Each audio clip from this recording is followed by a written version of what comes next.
front of me is Samsung Galaxy S25 Edge, and today I would like to show you how you can connect it to printer.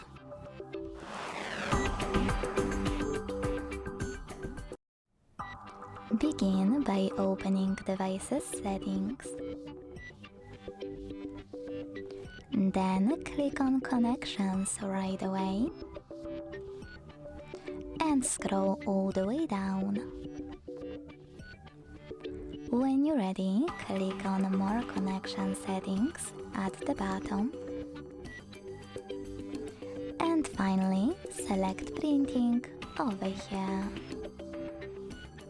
Now you have two choices. You can click on Default Print Service right away in order to use it. Make sure this switcher is blue and wait for your device to connect. You can also disable Default Print Service.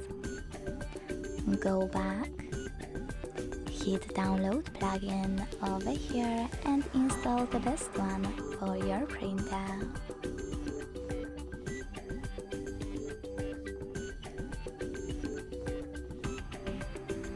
When it's ready, go back.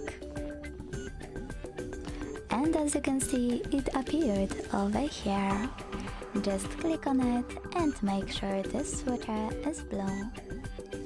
If for some reason you still can't connect to your printer, go back to Default Print Service.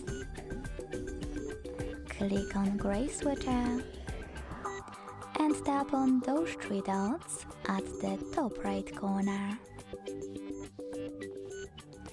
Then hit Add Printer in the pop-up and either use this switcher next to Wi-Fi Direct Printing to enable this option, or hit Add Printer but IP address. Input your host name or IP address over here and select Add. Then wait for your device to connect. Thanks so much for watching. If you enjoyed this video, don't forget to leave a like, comment and subscribe. Bye!